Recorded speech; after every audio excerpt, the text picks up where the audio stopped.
अस्सलाम वालेकुम everyone, welcome back to another video. तो आज मुबारक हो तुम सबको, तुम लोगों ने बेसिक सिंटैक्स ऑफ सीख लिया है अपना सी प्लस प्लस का। ठीक है, तो देखो आज की जो वीडियो है, आज की video one of the important and बहुत मज़े की वीडियो होने वाली है। देखो क्योंकि आज की वीडियो में ना हम बहुत अच्छे प्रोजेक्ट्स बनाएंगे। एंड अब मैंने सोचा है कि जो प्रोजेक्ट्स हैं वो मैं खुद भी बना के दिखाऊंगा तुम लोग को, ताकि मेरा अंदाज़ा भी तुम्हें समझ आ जाए। एंड ऑफ कोर्स मैं वो तरीका बताऊंगा कैसे तुम लोग को भी बनाना है ये वो। ठीक है, अब उससे पहले हम बेसिक चीज़ों पे आते हैं। हम स्टेप बाय स्टेप लेके चलने वाले हैं चीज़ों को ना। तो आज मैं तुम्हें कंडीशनल्स सिखाऊंगा। ट्राई करेंगे कि जितने हो सके कंडीशनल्स को अच्छे से समझ सकें हम लोग। देखो कंडीशनल्स के लिए कोई इतना मुझे डीप में जाने की ज़रूरत पड़ेगी नहीं। देखो इसका नाम ही बताता है कंडीशंस, मतलब ऐसी चीज़ें, ऐसा प्रोग्राम जो एक कंडीशन पे चले। अगर वो कंडीशन ट्रू होती है तो हम वो प्रोग्राम चला देंगे। अगर वो कंडीशन फॉल्स होती है तो ऑफ कोर्स हम वो प्रोग्राम जो है ना, वो प्रोग्राम हम लोग ख़त्म कर देंगे। तो ये सीन है, मतलब ख़त्म नहीं करेंगे, हम उसे चलाएंगे ही नहीं। ठीक है, एक चीज़ बताओ, ट्रू फॉल्स वाला कॉन्सेप्ट कुछ याद आ रहा है कहाँ पर यूज़ हो रहा था? सही, अगर किसी ने गैस सही किया तो मेरे भाई वो रिलेशनल्स में यूज़ हो रहा था। रिलेशनल्स में अगर हम अपने ना लेक्चर के पीछे जाएं तो हम अपने लेक्चर में जाके देखते थे कि रिलेशनल अगर कहाँ पर है। लॉजिकल एक ये रहा, ये लॉजिकल कॉन्सेप्ट भी यूज़ होगा, लेकिन रिलेशनल किधर है? रिलेशनल में तुम याद होगा तुम्हें कि यहाँ पर हम कहते थे अगर एक चीज़ ट्रू है, अगर मुझे पता है two is equals to two है, तो ये ट्रू हो जाती थी। सही है ना? लेकिन अगर ये इसकी जगह मैं थ्री लिखता था ना, थ्री, तो अगर थ्री इक्वल्स टू टू है नहीं, तो मुझे याद है ज़ीरो प्रिंट हो जाता था। लेकिन अभी यहाँ वन प्रिंट होगा। तो पता है कंडीशनल्स कुछ ऐसा ही है। यानी एक ऐसा प्रोग्राम हम लिखते हैं, इफ एल्स कंडीशन हम ऐसे ही यूज़ करते हैं कि हमारा प्रोग्राम जो होता है ना, वो बोलता है सुन, अगर मेरी कंडीशन ट्रू होती है ना तो ये वाला प्रोग्राम चला दो। अगर फॉल्स होती है तो हम देखेंगे कि क्या उस प्रोग्राम के अलावा कोई और हमारे पास कंडीशनल प्रोग्राम है। अगर सारे कंडीशनल प्रोग्राम्स फॉल्स हो जाते ना तो वो कहता है भाई कुछ ही ना चलाओ। ठीक है, लेकिन अगर हमारा कोई कंडीशनल प्रोग्राम ट्रू हो जाता है ना, तो फिर मेरे जो बाकी कोड है ना, उसको देखने की ज़रूरत ही नहीं पड़ती मेरे कंपाइलर को। ठीक है, बाकी कोड से मुराद सिर्फ कंडीशनल वाले कोड को, कंडीशनल के बाहर जो कोड होगा वो तो चलेगा ही चलेगा। अब मैं तुम्हें सिखाता हूँ क्या। अभी तक हमें पता है कि अगर मैं ना इसके अंदर कोई भी कोड लिखता था, जैसे कि नम इक्वल्स टू, फिलहाल मैं कर देता हूँ नम नहीं, एक बहुत मज़े की चीज़ है एज। एज को मैं अगर 18 कर देता था, सही है ना, तो मुझे पता है अगर कभी भी मैं काउंट करूँगा एज, काउट एज, ठीक है ना, अगर कभी मैं काउंट करूँगा एज तो मेरे पास एज प्रिंट हो जाएगा। ठीक है, अब मैं चाहता हूँ कि एज ही सिर्फ प्रिंट हो। सही है, एज के अलावा क्या नाम है, मेरा नेम प्रिंट ना हो। ठीक है, ये कैसे होगा? अब मैं तुम्हें ये क्या हुआ, what is just happened, let us see. Okay, कुछ नहीं हुआ, बेसिक था एक सीन। अब मैं तुम्हें एक प्रोग्राम बना के दिखाता हूँ ना कंडीशनल्स का। कंडीशनल्स बिगिन होते हैं, सबसे पहले तुम इफ़ लगाते हो। इफ़ के बाद हम लोग को पता है 1 2 3।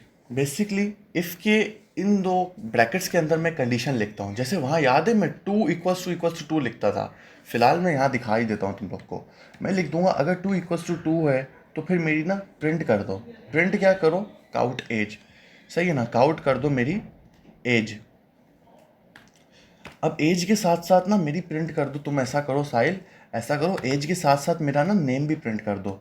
नेम फिलहाल होगा साहिल। तो अब पता है क्या सीन है? अब सिंपल सीन ऐसा है कि अगर मेरा टू इक्वल्स टू टू है, मतलब ये कंडीशन ट्रू है, तो मेरा एज के साथ साइल प्रिंट होगा। वरना मेरा पता है क्या प्रिंट होगा, वरना मेरा सिर्फ एज प्रिंट होगी। ठीक है, इसको चला के देखते हैं। लेट अस सी कि भाई सीन्स क्या है। अच्छा, अभी जो एज है ना, अभी एज को फ़िलहाल तुम ऐसा कर दो, इसको अभी के लिए मैं ऐसे कर देता हूँ ना बंद। अब मैं इसे चला के दिखाता हूँ।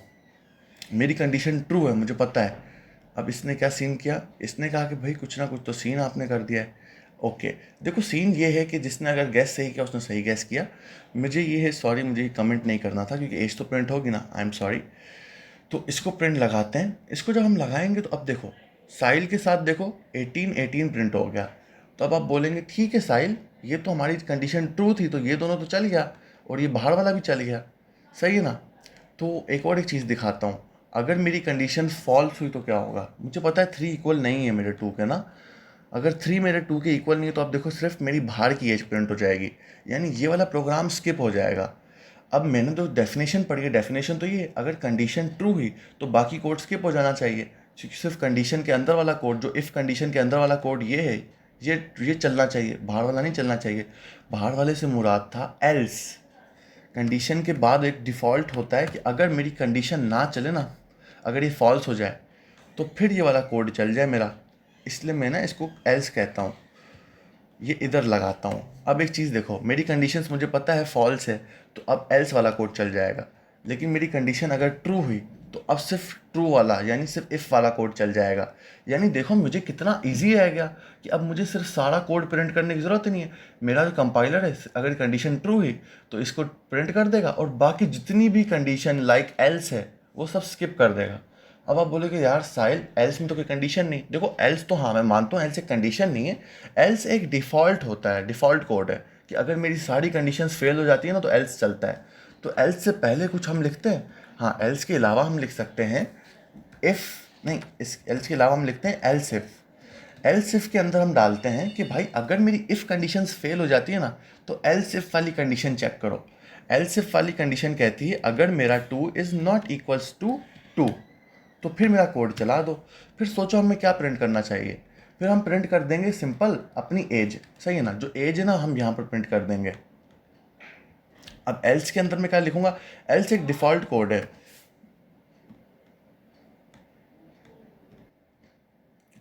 1 2 3।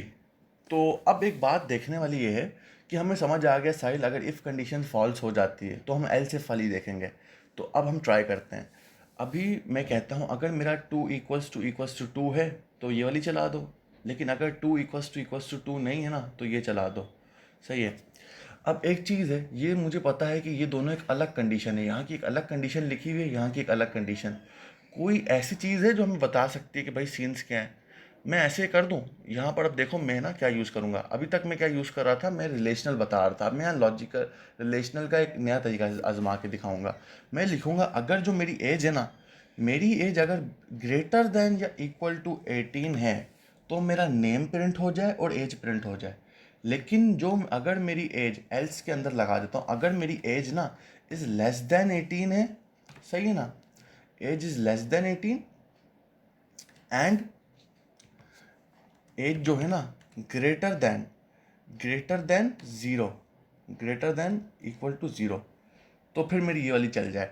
अभी एक कॉन्सेंट्रेट करें, एक चीज़ देखें, और हाँ अब एक कॉन्सेंट्रेट करें। आप बोलते हैं सही है साहिल हमें समझ आ गया, अगर आपकी एज ना 18 से या बड़ी होगी या 18 होगी ना तो बंदे का नेम आ जाएगा। लेकिन अगर बंदे की एज 18 से कम होगी और 0 से बड़ी होगी तो बंदे की एज आ जाएगी। लॉजिक क्या है, आमतौर पे हम अपने किड्स की जो नाम है वो छुपाते हैं। अगर बंदा माइनर है तो हम उसकी पूरी इन्फॉर्मेशन नहीं देते। तो फॉर सपोज समझिए वही सिस्टम है कि वहाँ किड की पूरी इन्फॉर्मेशन हम नहीं दे रहे, हम छुपा रहे हैं कुछ इन्फॉर्मेशन कम उसकी एज की वजह से। अब आप सोचो हमें समझ आ गया, सही है, अगर किड की एज 18 से छोटी है तो ठीक है, लेकिन फिर आपने ये क्यों लगाया, और यहाँ पर इसके अलावा तुमने एक ऑपरेटर यूज़ किया है, लॉजिकल ऑपरेटर, क्यों भाई? मैं बताता हूँ। क्या पता मेरा कोई जो बंदा है, वो जो मेरा बंदा है वो माइनस में एज मेरी डाल दे, अगर वो -18 डाल दे तो क्या होगा। अब एल्स के अंदर पता है मैं क्या लिखता हूँ, एल्स के अंदर मैं एक डिफ़ॉल्ट वैल्यू लिख दूंगा, एंटर वैलिड वैल्यू, कि अगर मेरी ये दोनों कंडीशन नहीं चलती जो इम्पॉसिबल है, अगर मेरी मैं एक वैल्यू डालूंगा ना पॉजिटिव वैल्यू तो ये दोनों में से कोई एक तो चलेगी। लेकिन अगर मैं कोई नेगेटिव वैल्यू डाल दूं या फिर अगर मैं कोई स्ट्रिंग डाल दूं तो क्या प्रिंट होगा, प्रिंट हो जाना चाहिए कि एंटर वैलिड वैल्यू, ठीक है ना।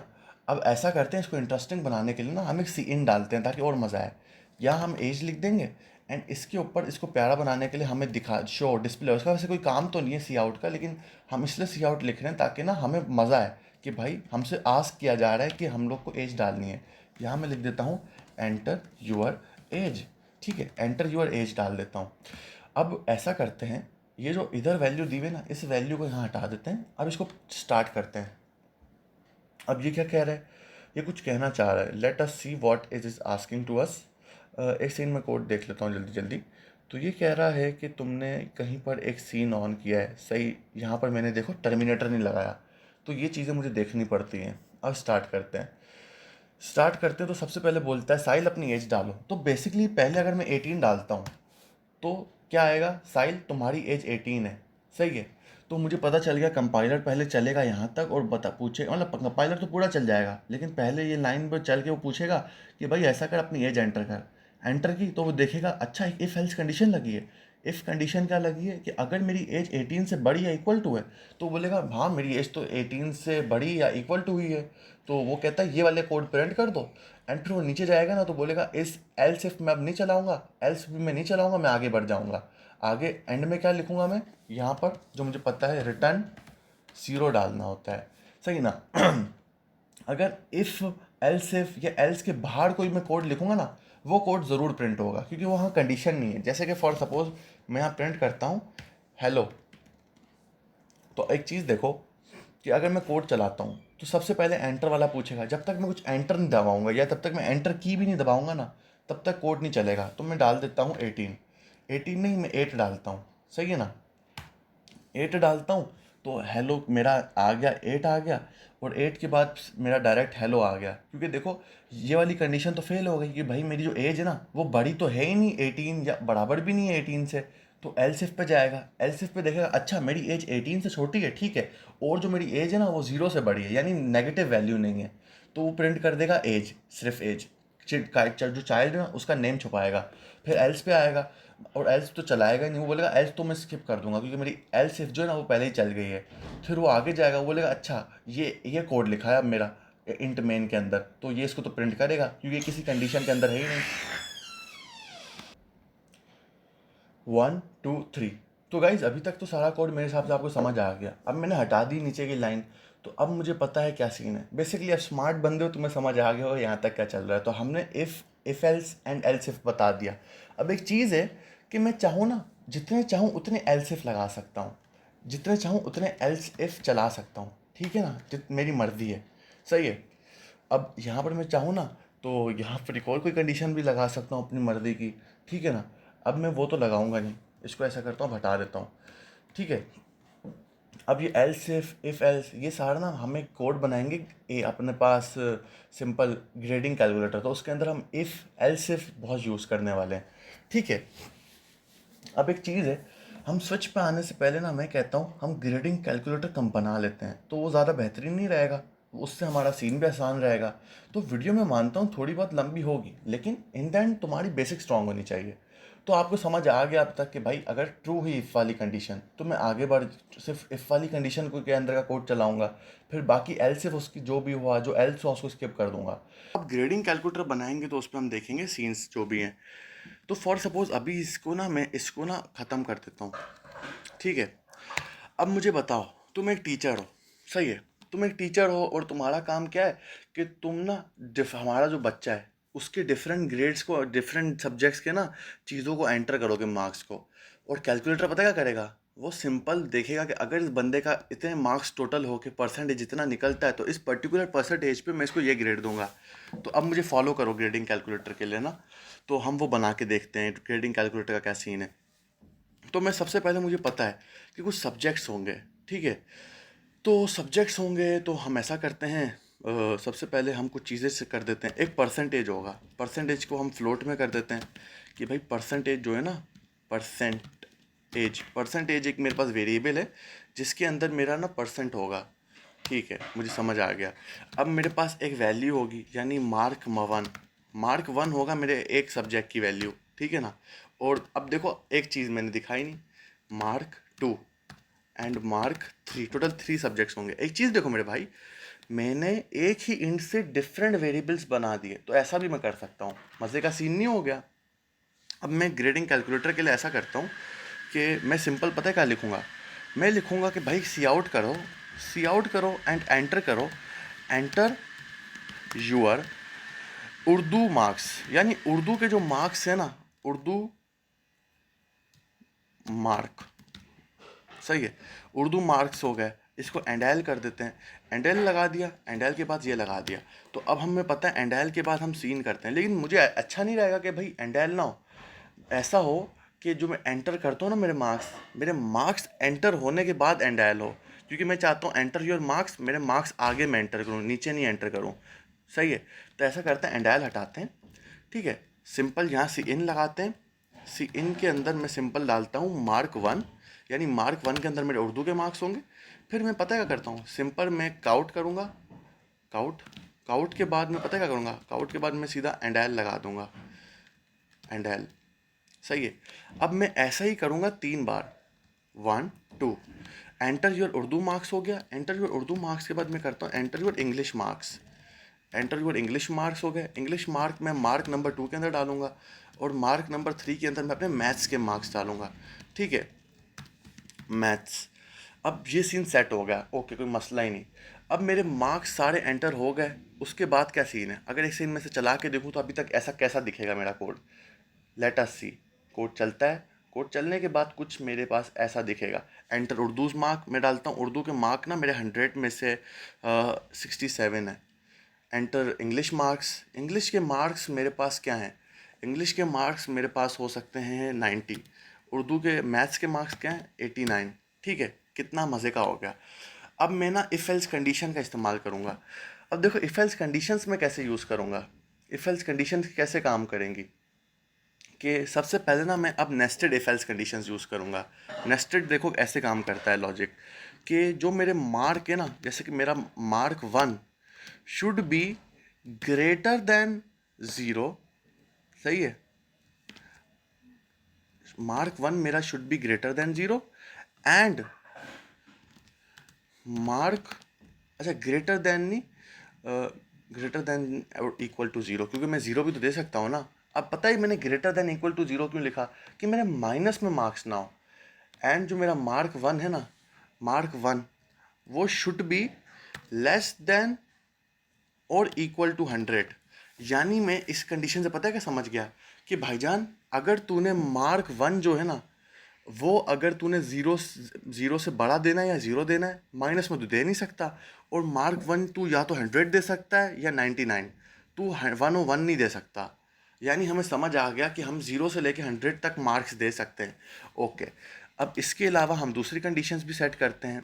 ठीक है, दूसरी कंडीशंस अब यहाँ पर ये ऐसे सेट होंगी कि मैं एक और एक एंड लगा देता हूँ। यहाँ एक और एक एंड लगा के मैं सिंपल लॉजिक लिखता हूँ। जो मेरा मार्क 1 है, मेरा मार्क 2, ऐसा करते हैं जो मैंने एग्जैक्ट कोड लिखा है ना, यही कोड एग्जैक्ट कॉपी पेस्ट करते हैं मार्क 2 एंड मार्क 3 के लिए। फॉर सपोज ये मैंने ऐसे डाला, यहाँ पर मैंने एंड लगा दिया, ये मैंने ऐसे डाला। सही है, अब मुझे पता चलेगा अगर ये इफ़ कंडीशन काम करेगी ना, तो यहाँ अंदर वाले इफ़ चल जाएंगे, वरना उसके अलावा एल्स डाल देते हैं। एल्स के अंदर क्या लिख दूंगा, C O T enter valid range which is 0 से लेके 100।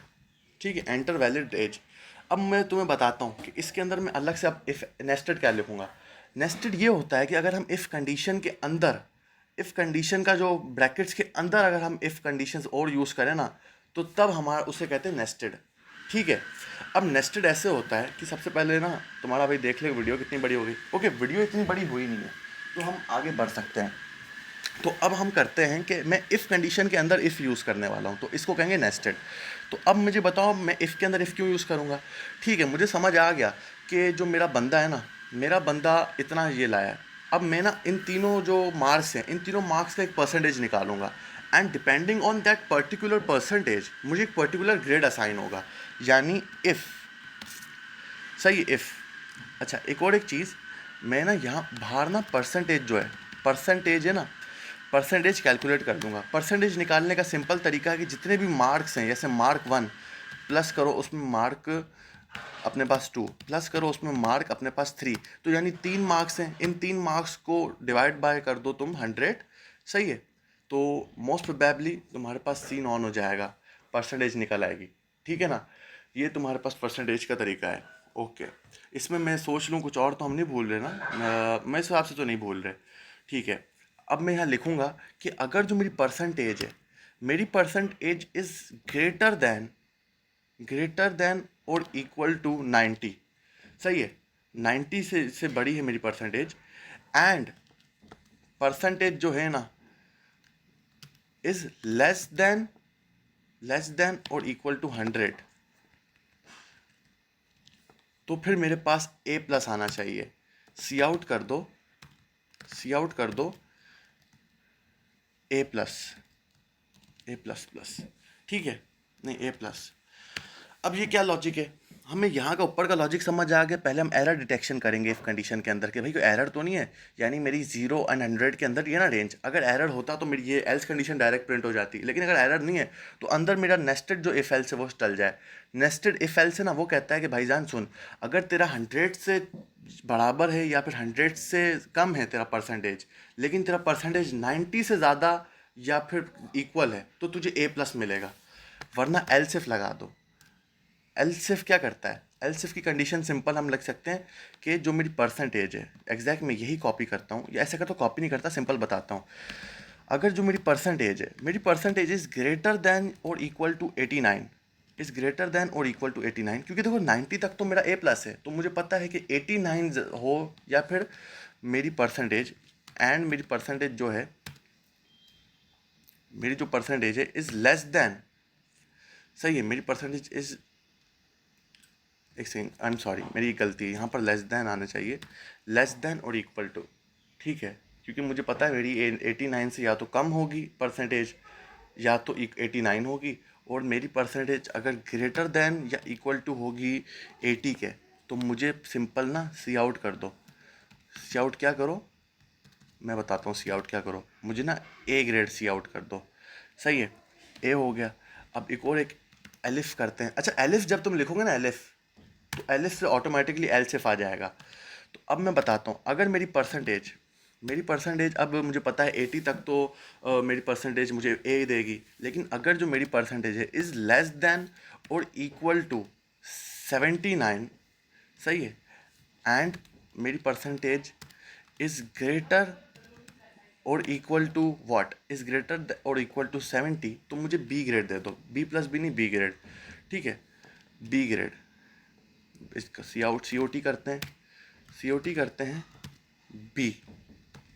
अब इसके अलावा हम एल्स लिख देते हैं कि भाई इसके अलावा अगर मेरी 70 से डाउन परसेंटेज है ना, 70 से डाउन है, तो फिर पता है क्या होगा, एल्स लगा दो सीधा, सी ओ टी कर दो, भाई तू फेल है, तू फेल है बेटा, तेरे घर वाले अब तेरे को छोड़ने नहीं वाले, तू फेल है। तो ये एक बेसिक ग्रेडिंग कैलकुलेटर टाइप चीज़ हमने बना दी।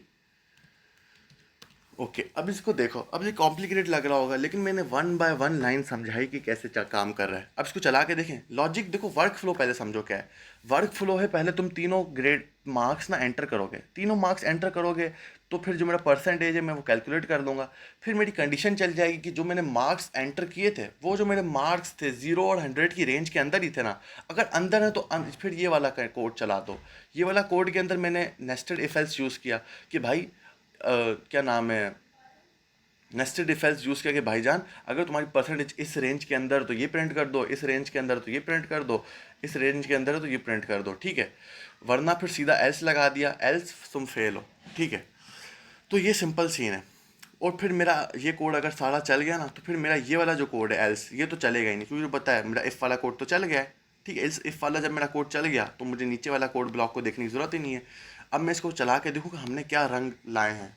अब एक चीज़ देखो, मैंने कहीं पर एरर किया है। एरर क्या है कि मैंने यहाँ पर ना ये नहीं लगाया टर्मिनेटर, टर्मिनेटर लगाना भूलना नहीं है, ठीक है ना भाई और बहनों, टर्मिनेटर हर जगह यूज़ होगा।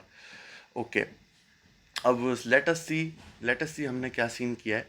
अच्छा, ऐसा करते हैं, अपनी परसेंटेज भी प्रिंट करके दिखाएं कि हमारी परसेंटेज कितनी आई है।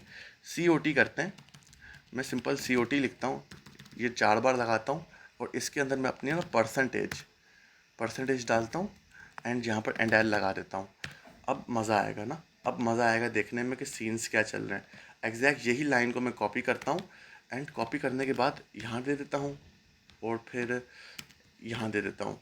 अब मैं चला के देखता हूँ कोड, अब मेरे हिसाब से एरर नहीं आना चाहिए।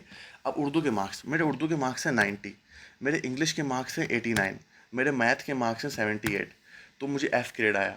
एफ़ ग्रेड क्यों आया, एफ़ ग्रेड ही क्यों आया? अब एफ़ ग्रेड में सीन ऐसा है, मैंने परसेंटेज नहीं बताया कि मेरा परसेंटेज कितना है, ठीक है ना, तो मैं परसेंटेज भी बता देता हूँ। अब मैं ऐसा करता हूँ, वापसी कोड चला के देखता हूँ कि भाई सही चल रहा है कोड, लॉजिक में कोई गलती तो नहीं है। 89, 90, 89, तो मुझे एफ़ आया। एफ़ क्यों आया? ओके, अब इससे पता है मसला क्या पता चला? इससे मसला पता चला हमारा ना ये परसेंटेज वाला सीन सही नहीं है, यहाँ कोई भंड हुआ हुआ है, यहाँ कोई मज़े का सीन नहीं हुआ हुआ। तो सबसे पहले हम ऐसे करते हैं, क्रोम पे यहाँ लिख देते हैं हाउ टू फाइंड परसेंटेज लिख देते हैं, कोई ना कोई मिस्टेक तो की है परसेंटेज के अंदर। तो इसने कहा अपने टोटल के साथ डिवाइड करके मल्टीप्लाई करो 100 के साथ। ओ माय गॉड, मुझे ये नहीं पता था, मुझे नहीं पता था कि भाई जो हमारे पास टोटल है, टोटल डिवाइड करेगा किसको, पार्ट्स को। और सपोज़ अगर मैं यहाँ पर देखूँ, मैं ऐसा करता हूँ, इसको कोड देता हूँ ये वाला, सही है ना, कॉपी करते हैं, इसको मैं कोड देता हूँ कि मुझे परसेंटेज का बताओ। सिंपल मसला कुछ नहीं है, परसेंटेज का कोड में सीन ऑफ है। मुझे लग ही रहा था, जब मैं याद है लिख रहा था तो मैंने कहा था कि कोई ना कोई तो शायद सीन हो सकता है। तो ये कहता है कि देखो भाई, तूने अब तक सब सही किया, तूने बेशक बहुत बेहतरीन काम किया है, लेकिन तूने ना डिवाइड करना था 300 के साथ और मल्टीप्लाई 100 के साथ करना था। तो समझ आ गया, ठीक है, मैं डिवाइड करता हूँ 300 के साथ और ऐसा करता हूँ, डिवाइड के बाद इसको मल्टीप्लाई कर देता हूँ 100 के साथ। अब देखते हैं क्या सीन है। अब मेरे हिसाब से सीन ऑन होना चाहिए। ओके, अब ट्राई करते हैं। आजा, 90 मार्क्स आए, 89 मार्क्स आए, 89 मार्क्स आए, ज़ीरो। अभी भी ज़ीरो क्यों आ रहा है? परसेंटेज तो अब तक सही चलना चाहिए था कोड। तो परसेंटेज में क्या मसला आ रहा है? परसेंटेज कोई ना कोई तो हमारे पास सीन हुआ है। एल्स कंडीशन चला है, एल्स कंडीशन। अच्छा, एक चीज़ हमें समझ आ गई कि भाई एल्स चल रहा है ना, तो मतलब ये रेंज वाला तो सीन बहुत ऑन है, ये रेंज वाला तो सीन ऑन चल रहा है, ठीक है। तो यहाँ पर एल्स कंडीशन ही क्यों चली, ये वाली क्यों नहीं चली? परसेंटेज 90 से लेके इतनी, तो यहाँ क्या सीन हो सकता है? तो ऐसा करते हैं कि एक दफ़ा फिर से देख लेते हैं कि कोड चल क्या है। आपने ऐसे लिखा, लेकिन ये कह रहा है आपको ऐसे लिखना चाहिए था, total marks. Okay, total possible marks, ओ टोटल पॉसिबल मार्क्स के साथ डिवाइड करना था। ओ माय गॉड, ये सीन ख़राब हुआ ना, ये मसला हो गया ख़राब। तो टोटल पॉसिबल मार्क्स, ठीक है, ऐसा करते हैं। अब इसको कोड दे के देखते हैं कि भाई यहाँ पर क्या सीन है। अब तुम लोग बोले कि मैं जेमिनी को कोड क्यों दे रहा हूँ। देखो, आजकल ना मैं अब चाहूँ तो पूरा एरर ढूंढ के निकालूँ, लेकिन पूरा एरर ढूंढ के मैं नहीं निकालूंगा। मैं सिंपल एआई को दूंगा और फिक्स कोड देखेंगे। देखो, अभी तक हमने सब सही किया है, ठीक है, यहाँ भी हमने बेशक बिल्कुल सही सीन किया है। अब इसने क्या किया, इसने कहा कि जो परसेंटेज है ना, ऐसा कर, परसेंटेज ना फ्लोट वैल्यू है। Right right right right right right right, समझ आ गया कि सीन सीन चल क्या रहा था, मतलब क्या ख़राब हो रहा था। ठीक है, अभी देखते हैं। यहाँ पर गए, कोड पे गए, कोड पे जाने के बाद मुझे असल में ना डिवाइड करना था 0.0 के साथ, 0.0 के साथ डिवाइड करते हैं, ये चलाते हैं कोड। अब ऐसा करते हैं, 89 89 89, चल गया, चल गया। कोड कैसे चला? असल में देखो, परसेंटेज एक फ्लोट वैल्यू है, तो ये डिवाइड भी तो फ्लोट वैल्यू के साथ ही होनी चाहिए ना। अब ऐसा करके दिखाता हूँ तुम लोग को। 89 के अलावा ना अभी कोई और ग्रेड ला के देखते हैं, जैसे 78 आए, 67 आए, 90 आए, तो B+।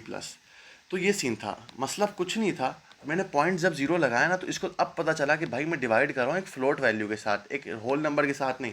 ये कुछ C++ के मसले हैं जो जावा के अंदर नहीं होते, तो ये मसाइल देखने पड़ते हैं। यानी कोड हमारा एग्जैक्ट 101% बिल्कुल बेहतरीन हो गया है। तो गाइज, ये तुम्हारा प्रोजेक्ट है, मिनी प्रोजेक्ट सही है, इसको एक दफ़ा खुद से बना के देखो। एंड जो वीडियो है, इसके अंदर हम स्विच के बारे में भी सीखेंगे, लेकिन मैंने सोचा है स्विच के लिए एक अलग वीडियो बनाए, क्योंकि स्विच भी बिल्कुल ऐसा ही दिखता है, ठीक है। लेकिन चलो ऐसा करते हैं, स्विच तुम्हें बना के दिखा देते हैं। स्विच कंडीशन, ये सबसे पहले इसका थोड़ा हम थ्योरी पढ़ते हैं। अभी तक तो हमने इफ एल्स सब सीख लिया, इफ एल्स लैडर्स। अच्छा, इसको इफ एल्स लैडर्स कहते हैं, ठीक, सही। नेस्टेड मैंने बता दिया, इफ एल्स के अंदर अगर इफ एल्स हो। तो इसने स्विच का सिंपल क्या कि switch statement is use when there are multiple fix choices. Multiple fix choices से मुराद क्या होता है? ओके, अगर यहाँ पर कोड देखा जाए तो इसने का मल्टीपल ये सीन चलेगा कि भाई मेरी वैल्यू ये दे दो, और case 1, case 2, do do do do. Okay, कुछ समझ तो आ रहा है मुझे, कुछ तो समझ आ रहा है, और मेरे साथ साथ तुम लोग को भी समझ आ रहा है कि भाई सीन चल क्या रहा है, ठीक है। ऐसा करते हैं कि स्विच का कोड मैं तुम्हें लिख के दिखा देता हूँ डायरेक्ट। जो एग्जैक्ट मैंने ये कोड बनाया ना, इस कोड को मैं स्विच से करके दिखाता हूँ, ठीक है ना। ठीक है गाइज, एक बात बताता हूँ, अभी तक तुमने ये कोड समझा, तुम्हें बहुत आसान लगा। मसला पता है क्या है? ये कोड जो है ना, ये कोड के अंदर इफ एल्स के अंदर हम एक रेंजेस देखते हैं कि अगर ये रेंज से लेके इस रेंज तक हुआ तब ये कंडीशन चले। यानी हमारे पास मल्टीपल पर्सपेक्टिव्स हैं कि हम अपनी मर्जी से चाहें तो कंडीशन बहुत बड़ी बना सकते हैं, सही है ना, अपनी मर्जी से उस कंडीशन को मॉडिफाई कर सकते हैं। लेकिन स्विच ऐसा नहीं है। स्विच कहता है कि मुझे फिक्स्ड वैल्यू दे। फिक्स्ड वैल्यू से मुराद कि मेरे पास ना केसेस होते हैं 1, 2, 9, 7, 8, इस तरह के केसेस होते हैं मेरे पास, ठीक है ना। तो ऐसा करते हैं कि स्विच कहता है कि भाई सबसे पहले हम इफ एल्स के अंदर स्विच बना सकते हैं। इफ एल्स के अंदर कैसे? क्योंकि हमें ना एरर डिटेक्शन करना पड़ता है। तो अभी तक तो सिंपल वही था कि भाई मेरा मैथमेटिक्स का इतना चलाओ, यहाँ तक अगर चल गया तो स्विच चलेगा। स्विच चलाने के लिए हम कहते हैं पहले परसेंटेज ना अपना कैलकुलेट करते हैं, ठीक है। परसेंटेज जो था हम लोगों ने बाहर ही कैलकुलेट कर लिया था, ठीक है ना। परसेंटेज हमने जब बाहर कैलकुलेट कर लिया था तो वो यहाँ पर आ जाएगा। एंड फिर वो परसेंटेज को मैं, जैसे कि अगर मेरा 100% आता है, 90% आता है, मैं डिवाइड बाई 10 करता हूँ, ताकि अगर 90 है तो मेरे पास 9 आए, 100 है तो मेरे पास 10 आए, और अगर 70 है ना तो 7 आए। सही है ना। इस तरह से सीन होगा। डिवाइड बाय करेंगे तो हमें एक पर्टिकुलर फिक्स्ड केस मिल जाएगा। तो फिर ये क्या करेगा, मेरे पास यहाँ ग्रेड की आएगी, यानी बोलेगा अगर जो मेरी वैल्यू है, अगर वो वैल्यू मेरे पास 1 है तो वो चेक करेगा मेरे पास कोई केस है जिसकी वैल्यू 1 है। 1 है तो वो वाला केस चला देगा। फॉर सपोज इससे भी इजी, 1 2 एंड 3 ये है कि अब मैं तुम्हें एक चीज़ दिखाता हूँ स्विच का मसला क्या है। स्विच का मसला ये है, इस कोड को ऐसा करते हैं, अभी के लिए ऐसे करते हैं। मैंने जैसे तुम्हें अपने उस नोट्स में दिखाया कि अगर मैं कहता हूँ इंट मेरे पास डे है, डे की वैल्यू 8 है, तो पता है स्विच क्या करेगा। हम स्विच लिखते हैं सिंपल। स्विच के अंदर मैं देता हूँ कि भाई मेरा जो डे है, ठीक है, डे के अंदर जो वैल्यू है वो यहाँ आ जाएगी। फिर ये अपने केसेस चेक करेगा। ये कहेगा अगर डे मेरे पास 1 है तो मेरा ये वाला कोड चला दो। कोड यानी सी ओ टी और सी ओ टी के बाद डाल दो सिंपल हमारे पास मंडे। तो मुझे पता है 1 यानी मंडे, और अगर इस मंडे हो गया ना उसके बाद केस ब्रेक हो जाएगा, यानी आगे चेक नहीं करेगा। यानी इफ एल्स में हमें पता था ना ऑटोमेटिकली ही मेरा ब्रेक हो जाता था। यहाँ वैसा नहीं है, हम चाहें तो इफ एल्स में भी ब्रेक लगा सकते थे, लेकिन यहाँ पर हमने ज़्यादा प्रेफर किया कि भाई अगर मेरे पास मंडे का केस चल जाता है ना तो बस मुझे आगे केसेस देखने की ज़रूरत नहीं, तो ब्रेक कर दे। एग्जैक्ट ऐसी चीज़ें मैं कर सकता हूँ 1 2 3 4 5 6। यानी यहाँ पर अगर मैं लिख दूँ तो ये ट्यूसडे हो जाएगा, यहाँ पर थर्सडे, वेडनेसडे, एंड यहाँ पर जो होगा ना, यहाँ पर मेरे पास थर्सडे हो जाएगा, यहाँ पर फ्राइडे हो जाएगा, यहाँ पर संडे हो जाएगा, मतलब सैटरडे हो जाएगा, यहाँ पर संडे हो जाएगा। तो सिंपल मैं चाहूँ तो यहाँ के सिंपल इसको चेंज कर सकता हूँ, ट्यूसडे लिख सकता हूँ, ट्यूसडे, और यहाँ ट्यूसडे के अलावा यहाँ लिख सकता हूँ वेडनेसडे, वेडनेसडे, वेडनेसडे, और इसके अलावा मेरे पास होता है थर्सडे, थर्सडे के अलावा मेरे पास होता है फ्राइडे, फ्राइडे, और फ्राइडे के अलावा हमारे पास एक होता है सैटरडे, सैटरडे, सैटरडे। सही है। सैटरडे के अलावा हमारे पास होता है संडे। तो पता है स्विच क्या करेगा। अच्छा डिफ़ॉल्ट है ना, डिफ़ॉल्ट हमारे पास यहाँ एल्स है कि अगर मेरे ये सारे केसेस फेल हो जाते हैं, ये सारे के सारे केसेस फेल हो जाते हैं ना, तो मेरे पास डिफ़ॉल्ट चल जाए। डिफ़ॉल्ट के अंदर पता है मैं क्या लिखूंगा, डिफ़ॉल्ट के अंदर मैं लिखूंगा cout enter valid value, enter valid value, ठीक है। एंटर वैलिड वैल्यू के अलावा इधर देखो हर जगह एक सीन किया मैंने, यहाँ पर ना टर्मिनेटर नहीं लगाया, तो ये देखो मेरा वैसे ही नहीं चलना था, टर्मिनेटर यहाँ भी लगाना होगा। टर्मिनेटर यहाँ यहाँ पर भी सेट कर देते हैं, जल्दी जल्दी इसको करते हैं, सही ना। अब देखो कितना फास्ट फॉरवर्डली मैं ये सारा काम कर रहा हूँ, कितना ईजिली हो रहा है सारा काम, ठीक है। अब ऐसा करते हैं फ़िलहाल के लिए अपना जो बड़ा प्यारा कोड है ना इसको बंद करते हैं, ठीक है ना।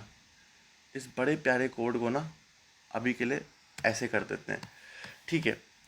और यहाँ जो कोड है इसको, अब ये जो कोड है ना तुम्हारा होमवर्क है, इस कोड को समझो कि भाई कैसे हो रहा है। लिटरली मैं एक बात बताऊँ, ये बहुत ज़्यादा ईजी है, कुछ नहीं हो रहा है यहाँ पर। अगर तुम स्विच समझ गए, देखो इफ एल्स में हम कस्टम कंडीशंस बनाते थे, यहाँ पर कस्टम कंडीशंस वाला कोई सीन ही नहीं है। मतलब स्विच सिंपल बोलता है मेरे पास अगर एक वैल्यू पर्टिकुलर आ गई, और वो वैल्यू क्या होगी, नंबर में होगी। यानी मेरे पास 1 से लेके 100 से लेके 1000 के बीच में, मतलब कोई भी होल नंबर मेरे पास अगर आ गया ना, तो वो होल नंबर के अंदर जो है ना वो चीज़ मैं चला दूंगा। यानी मुझे पता है मेरे पास मल्टीपल सिनेरियोज होते हैं, यानी plan 1, plan B, plan C, सही है ना। तो ये क्या है, अगर मेरे पास ना सिंपल एक मेरे पास कहता है मुझे मेरा प्रोग्रामर कि भाई साहिल प्लान बी एक्टिवेट कर दे। प्लान बी क्या है मेरे पास, मतलब प्लान 2। तो प्लान 2 मेरे पास क्या है, प्लान 2 है मेरे पास ये केस 2। तो वो केस 2 एक्टिवेट कर देगा और उसके बाद ब्रेक कर देगा, यानी मेरा बस ख़त्म। अगर अब मैं यहाँ पर चलाता हूँ तो मुझे पता है कि मेरा कोई भी जो केस है ना उस केस का वैल्यू 8 नहीं है। तो जब मैं इसे चलाऊंगा तो अब देखो क्या होता है, इन एंटर वैलिड वैल्यू। लेकिन अगर मैं यहाँ पर 4 डालूंगा तो मुझे पता है 4 के अंदर केस क्या है, थर्सडे। तो आ जाएगा थर्सडे प्रिंट होके, थर्सडे भाई जान थर्सडे। तो ये सीन है। अब आप बोलेंगे फिर हम इफ एल्स यूज़ करें, स्विच क्यों नहीं। तो देखो स्विच बनाने की वजह ये थी कि ये फास्टर है, फास्टर है इफ एल्स से, यानी ज़्यादा इसको सोचने की ज़रूरत नहीं है, सही है। जैसे कि यहाँ ऊपर गए ना, ऊपर हम देख रहे थे कि हम इस इफ एल्स को बहुत सोचने की ज़रूरत थी कि इसकी रेंज इतनी आ रही है, लेकिन जो यहाँ पर है ना, यहाँ पर सोचने की ज़रूरत ही नहीं। सिंपल एक वैल्यू होगी 1 से लेकर 10 या फिर 100 तक, और अगर वो वैल्यू एग्जिस्ट करती है, यानी केस 1 या केस 100 एग्जिस्ट करता है, तो केस 100 या केस 1 के अंदर जो कोड होगा वो चल जाएगा। अब तुम चाहते हो कि कोड बहुत बड़ा है, तो पता है क्या करो, ये डॉट्स के बाद ना तुम सिंपल ये डाल दो ब्रैकेट्स। इस ब्रैकेट के अंदर जितना बड़ा कोड लिखोगे वो सारा कोड काम कर जाएगा। यानी संडे के अलावा मैं लिख सकता हूँ काउट डन, डन लिख देता हूँ, यहाँ पर एंड एल लगा देता हूँ, एंड एल। अब चला के देखते हैं, यहाँ पर 7 लगा देता हूँ। अब देखो ट्राई करते हैं, एक्सपेरिमेंट से कुछ पता चल जाएगा। तो हाँ चल गया कि भाई मुझे एक चीज़ समझ आ गई कि हाँ भाई एक लाइन का कोड ही सिर्फ नहीं चला सकता, मैं करली ब्रैकेट इसके पास डाल के ना बहुत बड़ा कोड भी लिख सकता हूँ। ठीक है, समझ आ गया। एंड डिफ़ॉल्ट मुझे पता है कि एल्स की तरह काम करता है, सही है। और हर केस के बाद एक ब्रेक लगेगा कि भाई इसके केस ख़त्म और केस नहीं चलेगा। ठीक है, तो ये सिंपल सीन है। क्योंकि मुझे पता है कि मेरा जो बंदा है ना, वो मुझे एक ही केस की वैल्यू देगा। अब याद रखना, हर एक केस की वैल्यू यूनिक है। अगर इसकी 1 है ना, तो तुम बाद में जाके वापसी 1 केस की नहीं बना सकते। तो पता है एक मसला हो जाएगा अगर तुम 1 1 डाल दोगे। फॉर सपोज अगर मैं यहाँ 1 1 डाल देता हूँ, ठीक है ना, 1 1 फॉर सपोज यहाँ मैंने डाल दिया, तो एक चीज़ है, वैसे मसला यहाँ नहीं होगा क्योंकि यहाँ ब्रेक है। तो अगर 1 की कंडीशन ये इस वाले 1 की पहले चल जाएगी ना, मुझे पता है कंपाइलर पहले इसकी चलाएगा, तो इस वाले को इग्नोर कर देगा। लेकिन अगर मैं यहाँ ब्रेक नहीं लगाता और दोनों वैल्यू की 1 1 है, तो अब देखो क्या होगा। इसने पहले ही मुझे कह दिया कि भाई ये नहीं चल सकता, कि क्योंकि तुमने पहले से ही चला लिया। तो अब ये मतलब इसमें नया अपडेट आया है कि अपडेट्स के बाद कि अब तुम ना एक जैसा केस की वैल्यूज़ नहीं रख सकते। ठीक है, तो मुझे समझ आ गया ये 2 ही रहेगी, तो ब्रेक की कोई मसला ही हल हो गया। मतलब ब्रेक जो पहले हम लगाते थे उसको काफ़ी हद तक इन लोगों ने ठीक कर दिया है। ठीक है, कोई मसला नहीं है। तो बेसिकली यही था। अब मैं तुम्हें एक बात बताऊँ यहाँ पर क्या काम हो रहा है। यहाँ पर सिंपल कि हमें इतना बड़ा रेंजेस दे ढूंढने की ज़रूरत ही नहीं। हम इफ़ एल्स से पहले ही हम इफ़ एल्स यूज़ कर रहे हैं सिर्फ एरर डिटेक्शन के लिए। एरर नहीं आता तो हम अंदर लिखते हैं कि भाई परसेंटेज कैलकुलेट कर, परसेंटेज हंड्रेड्स के अंदर होगी तो उसको डिवाइड कर 10 से, ताकि वो एक 1 से लेके 10 तक के 1 से लेके 10 तक में आ जाए। 1 से लेके 10 तक में आ जाएगी, यानी 1 से लेके 10 तक की वैल्यू आ गई। अगर 70 है तो इसको कन्वर्ट कर देगा 7 में। तो अगर केस नंबर 7 एग्जिस्ट करता है तो सिंपल मतलब 70 मेरा ग्रेड होगा, तो बीप चल जाएगा। तो ये फास्टर है, ये जो कोड है ना मेरे लिखे हुए कोड से फास्टर है। तो ये एक सीन है स्विच का, यानी सिंपल 1 से लेके 100,000 कोई भी वैल्यू होगी, और अगर वैसा केस एग्जिस्ट करता है, यानी केस 1000 एग्जिस्ट करता है, तो केस 1000 के अंदर जो कोड होगा वो चल जाएगा, और चलने के बाद एंड में ब्रेक हो जाएगा, तो बस खत्म। एंड डिफ़ॉल्ट क्या है कि अगर कुछ नहीं चलता तो डिफ़ॉल्ट चल जाएगा। तो ये सिंपल है। आई होप तुम्हें सब समझ आ गया हो। मैंने इसको बहुत एक्सप्लेन किया अच्छे से। अगर अभी भी समझ नहीं आता तो मेरे गाइस इसको कोड को देखो। कोड के अंदर मैंने बहुत अच्छे तुम लोग को एक्सरसाइजेस दिए हैं। सिंपल एक एटीएम का भी मैंने तुम्हें एक सिंपल दिया कि मेन्यू है। अब यहाँ पर स्विच वाला यूज़ हो जाता है कि अगर मैं बंदे को कहूँ कि भाई अगर तुझे चेक करना है ना बैलेंस, तो एंटर कर 1। एंटर 1 करेगा, स्विच केस चल जाएगा। स्विच केस चल जाएगा, स्विच केस में 1 है तो मेरा बैलेंस मुझे दिखा देगा। अगर मैं 2 एंटर करूँगा, स्विच केस में 2 है तो मेरा डिपॉजिट मुझे दिखा देगा। अगर मैं 3 एंटर करूँगा तो ये देखो। तो एटीएम के लिए स्विच बेहतर नहीं होगा? अगर मैं स्विच बनाऊँ एटीएम से तो मैं बना के दिखा भी सकता हूँ तुम लोग को कि भाई कहीं पर।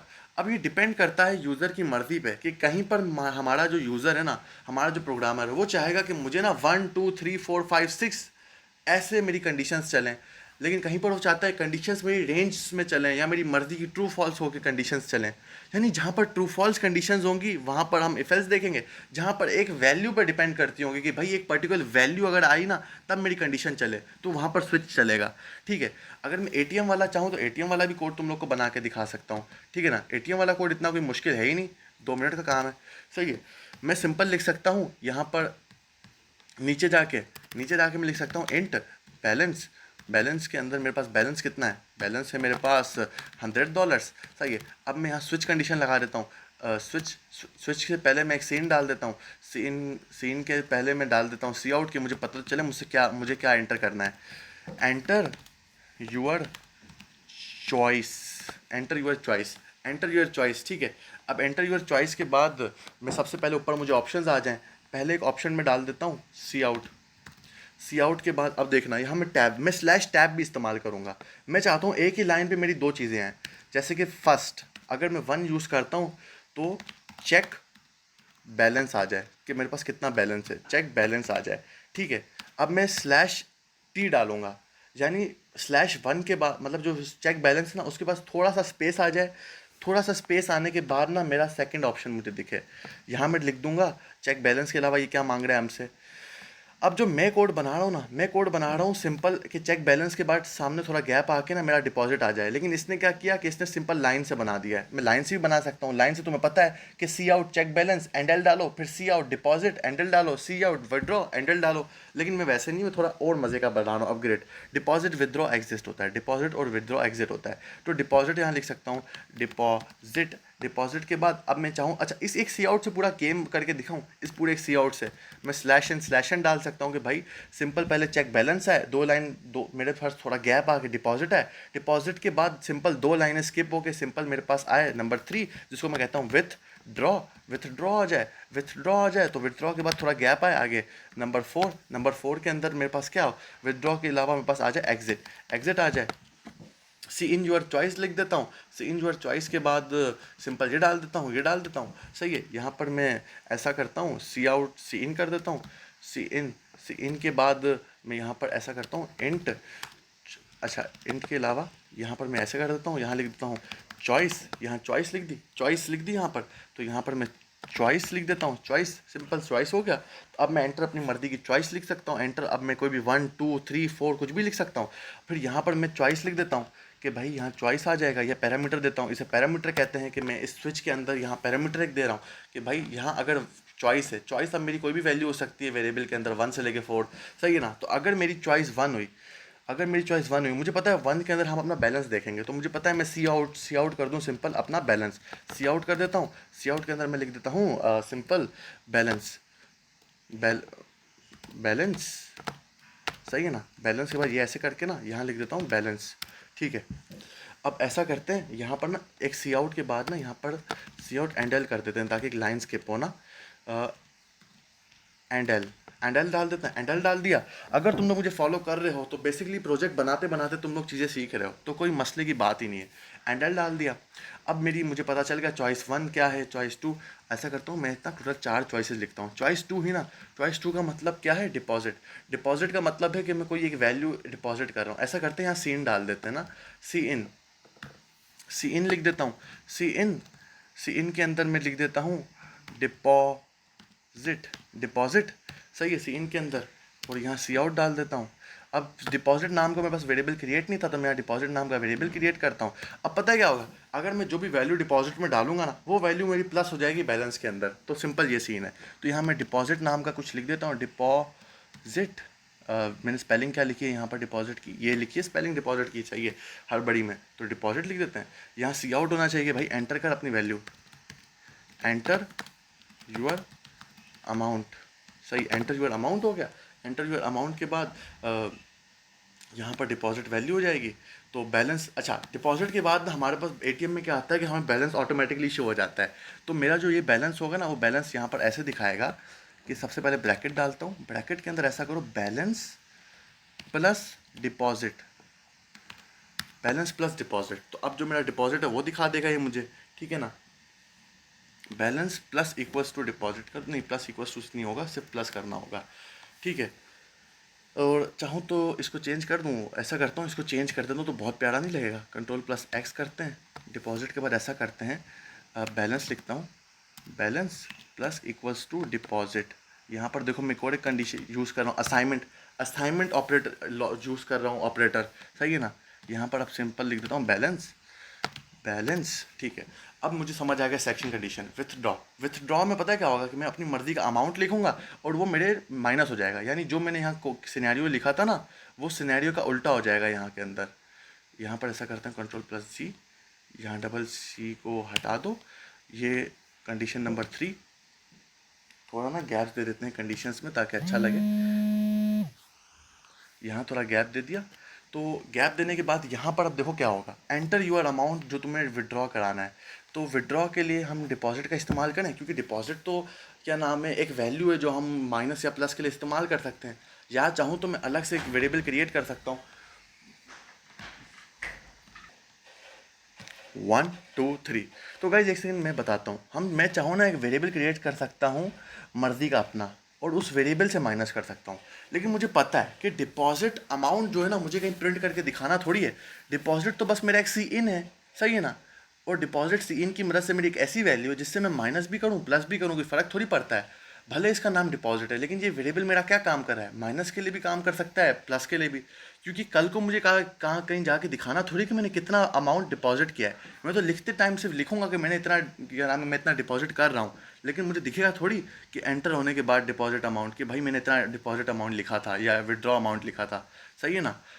तो अब मैं तुम्हें दिखाता हूँ, एंटर योर अमाउंट में अगर मैं डिपॉजिट कोई भी वैल्यू लिखूँ ना, तो ऐसा करो बैलेंस से माइनस करो, क्योंकि यहाँ पर मैं विथड्रॉ कर रहा हूँ।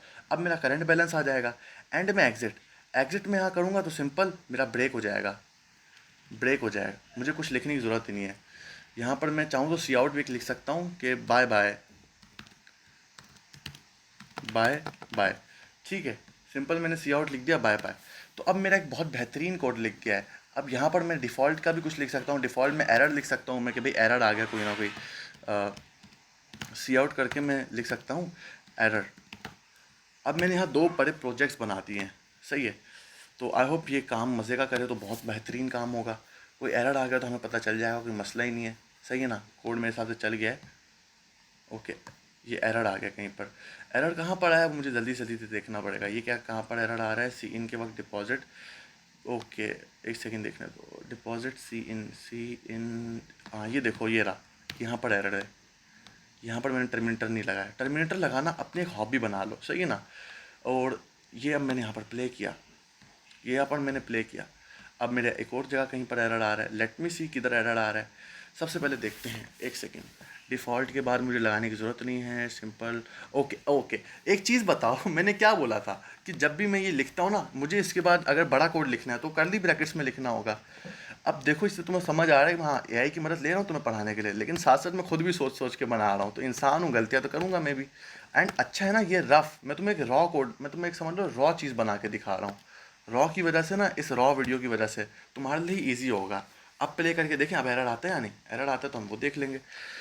अब एरर किधर आ रहा है, ये कहता है ऐसा करते हैं ना, जो ब्रेक वैल्यू है, ब्रेक जो है ना, इस ब्रेक को बाहर लगाते हैं, कंट्रोल प्लस जी सी, ऐसा करते हैं, इसको कट करके ना इस ब्रेक को यहाँ बाहर लगा देते हैं, ठीक है। यहाँ पर भी एग्जैक्ट ऐसे ही कुछ करते हैं, इसे कट करके कंट्रोल प्लस एक्स यहाँ करके इसको ये करते हैं। अब देखते हैं क्या सीन है। अभी भी एरर आ रहा है। एरर अब क्यों आ रहा है, ये कह रहा है एक्सपेक्टेड, अभी भी एक्सपेक्टेड कर रहा है एरर बिफोर काउट। काउट से पहले मैंने कहीं ना ये नहीं लगाया, मुझे यहाँ देखने दो। यहाँ पर देखो, यहाँ पर नहीं लगाया, इस देखो, इसलिए मुझे देखो बता भी दिया वी एस कोड ने कि इधर, इससे पहले मुझे ये चाहिए, ठीक है। अब चला के देखते हैं, अब चला के देखते हैं कि देखो कितना प्यारा नहीं आ गया, लेकिन अभी मुझे मज़ा नहीं आया, क्योंकि ये देखो, एक चीज़ देखो कि जब मेरा चेक बैलेंस हुआ, चेक बैलेंस के बाद गैप गैप आके मेरे पास डिपॉजिट आया, फिर गैप मेरे पास दो लाइनें स्किप होके विथड्रॉ आया, विथड्रॉ के बाद दो टैब डाले, दो टैब के बाद ये आया एंटर। तो इसके बाद एंडल ना डाल दूँ, एंडल डालता हूँ तो फिर बेहतरीन नहीं होगा कि बस नीचे एंटर ऑप्शन है, सही है। जब एंडल के अलावा अभी मुझे पता है स्ट्रिंग है, तो मैं चाहूँ तो डबल ये कर सकता हूँ। अब वापसी अगेन प्ले करते हैं, तो अब मज़े का और सीन हो जाएगा। अब देखते हैं क्या चलता है। एक तो के चलने भी मसला हो रहा है। अब एरर किधर आ गया, एरर मैंने शायद एंटर कर दिया, आई एम सॉरी, मैंने एंटर कर दिया था गलती से। ओके, अब देखो कितना प्यारा आ रहा है। सिंपल कोड को समझो, कोड को समझो, कुछ नहीं है, एक चॉइस वेरिएबल क्रिएट किया था, चॉइस अपनी मर्जी की डालो। मैं अगर फर्स्ट डालता हूँ कि मेरा बैलेंस देखना है, तो मेरा बैलेंस ये आ गया, मैं क्योंकि मैंने 1 डाला, 1 में मेरा बैलेंस यहाँ ऑटोमेटिकली प्रिंट हो गया। तो एक बार वापसी कोड चला के देखते हैं। अब कोड चलाते हैं, मैं कहता हूँ मुझे डिपॉजिट देखना है, डिपॉजिट करना है। डिपॉजिट करूँ, डिपॉजिट कितना अमाउंट करना है मुझे, 1000 करना है। 100 में 1000 प्लस करो कितना होगा, 101, सही है ना, बैलेंस आ गया। तो डिपॉजिट जो मेरे पास था, अभी कोड एक बार एक चला के दिखाता हूँ। अब मैं चॉइस क्या चूज़ करूँगा, मैं चॉइस 3 यूज़ करूँगा। चॉइस 3 यानी विदड्रॉ, मैं 100 में से कितना विदड्रॉ करना चाहता हूँ, 20। तो देखो 80 बचा। तो अब जो डिपॉजिट है ना, मैंने क्या कहा था, डिपॉजिट ज़रूरी थोड़ी है कि मैं सिर्फ प्लस के लिए यूज़ करूँ, डिपॉजिट माइनस के लिए भी यूज़ हो सकता है, क्योंकि कहीं मुझे प्रिंट करके दिखाना थोड़ी है मेरा डिपॉजिट इतना है या फिर मेरा माइनस इतना है, सही है ना। मैं तो सिर्फ अमाउंट, एंटर योर अमाउंट के बाद अमाउंट डाल रहा हूँ। अब वो अमाउंट किस तरह से माइनस प्लस कर रहा है, कौन सा वेरिएबल यूज़ हो रहा है, वो थोड़ी मुझे जानना है, सही है ना। ये सिंपल सीन है। और एक चीज़ दिखा देता हूँ, अगर मैं चॉइस 4 चूज़ करूँ, चॉइस 4 चूज़ करूँ, तो बाय बाय आ गया। तो ये मेरे भाइयों सिंपल सीन था। आई होप तुम्हें समझ आया हो। आज की वीडियो बहुत लेंदी हो गई, लेकिन आज की वीडियो में मैंने तुम्हें 2 प्रोजेक्ट्स बना के दिखा दिए, सारा कुछ सिखा दिया, ये सारा कुछ कंडीशन सिखा दी। This was one shot if you wanna learn about conditionals. अब साहिल भाई एज कैलकुलेटर कैसे बना है? हम तो बच्चे हैं, हमें तो पता ही नहीं एज कैलकुलेटर क्या है। एज कैलकुलेटर पता है क्या है? अगर तुम एंटर करते हो, जैसे कि यहाँ मैंने लिखा, ये भी मैंने बना के दिखा दिया तुम लोग को, कि भाई अगर मेरी एज 18 है तो मैं, मेरे पास प्रिंट होके आ जाए कि मैं ड्राइविंग कर सकता हूँ, जैसे कि मैं लिख के दिखा सकता हूँ। सही है ना? कि अगर मेरी एज 18 है ना, तो मेरे पास आ जाए यू कैन ड्राइव, ऐसा करते हैं, यू कैन ड्राइव आ जाए मेरे पास। सही है? अगर मेरी एज 18 से छोटी है या 0 से बड़ी है, तो मेरे पास आ जाए यू कैन नॉट ड्राइव। वरना तुमने कोई सही चीज़ एंटर नहीं की, तो ये चीज़ है। अब एग्जैक्ट ऐसी चीज़ ना मैंने कुछ यहाँ पर भी लिखी हुई है। देखो मैंने कितने सारे प्रैक्टिस सेट्स ऑफ क्वेश्चंस दिए हैं, मिनी प्रोजेक्ट जो मैंने तुम लोग को बनवाना था यहाँ पर मैंने खुद बना दिया। इसके अब ऐसा करो, जो देखो इस तरह का तुम्हारे पास इंटरफेस है, मैं चाहता हूँ इस तरह का इंटरफेस तुम्हारे पास आए, कि जब तुम एंटर करो तो पहले ये बड़ा सा लाइन ये आ जाए, ये सब आए, फिर एंटर अमाउंट आए, डिपॉजिट सक्सेसफुल लिखा है, बैलेंस आए, ये सब लिखा हुआ है। और अब मैं चाहता हूँ ये सब तुम प्रैक्टिस करो, ये जितनी भी 13 की 13 मैंने दी हुई ना, 13 की 13 करके दिखाओ। अब तुम पूछोगे check number of positive numbers, logical display user and positive, ATM menu system बना के दिखाओ। अब तुम्हें अगर समझ नहीं आया ना क्या बोल रहा है, इलेक्ट्रिकल बिल कैलकुलेटर बना के दिखाओ। अब तुम जीपीटी को, तो जीपीटी को बोलोगे भाई जीपीटी मुझे इलेक्ट्रिकल बिल कैलकुलेटर बनाना है और इफ एल्स से बनाना है, तो मुझे समझाओ कि इफ एल्स के जरिए ये मतलब कैसे बनेगा। तो वो एक्सप्लेन करेगा कि ये कंडीशंस तुम्हारे पास होनी चाहिए। कोड नहीं लिख के दे, उससे बोलना कोड मत लिख के दो, मुझे लॉजिक बताओ कि लॉजिक क्या है। वो तुम्हें लॉजिक लिख के दे सकता है कि अगर तुम्हारे पास इतना बिल एंटर होता है तो तुम्हारे पास ये कैलकुलेट होकर आना चाहिए बिल, वरना ये एंटर होता है तो ये कैलकुलेट होकर आना चाहिए। तो ये थी कंडीशनल्स। तो आई होप तुम्हें समझ आया। I have tried my absolute best. AI की भी मदद ली, खुद से भी पूरा जान लगाई, एरर्स जो आए तुम्हारे सामने है, मैंने कोई भी चीज़ तुम लोग से छुपाई नहीं। आई हैड ट्राइड कि भाई आज की वीडियो अच्छे से अच्छी बने, अच्छे से अच्छी से मुराद कि जितना मैं तुम्हें रॉ फॉर्मेट में दिखा सकूँ। बाकी यूट्यूबर जो कट करके सीधा दिखाते हैं कि हम बेस्ट हैं, हमें सब आ रहा है, मैंने वैसा कुछ नहीं किया। मैंने सिंपल किया कि भाई जो मेरे से एरर्स हो रहे हैं वो तुम्हें दिखे, और जो मैं एरर कर रहा हूँ ना वो तुम भी कर सकते हो, लेकिन मैंने जैसे उनको सॉल्व किया तुम भी वैसे सॉल्व कर सकते हो। ठीक है? तो मिलते हैं नेक्स्ट वीडियो में। प्लीज़ लाइक करो, शेयर करो, सब्सक्राइब करो। तब तक के लिए अल्लाह हाफिज़।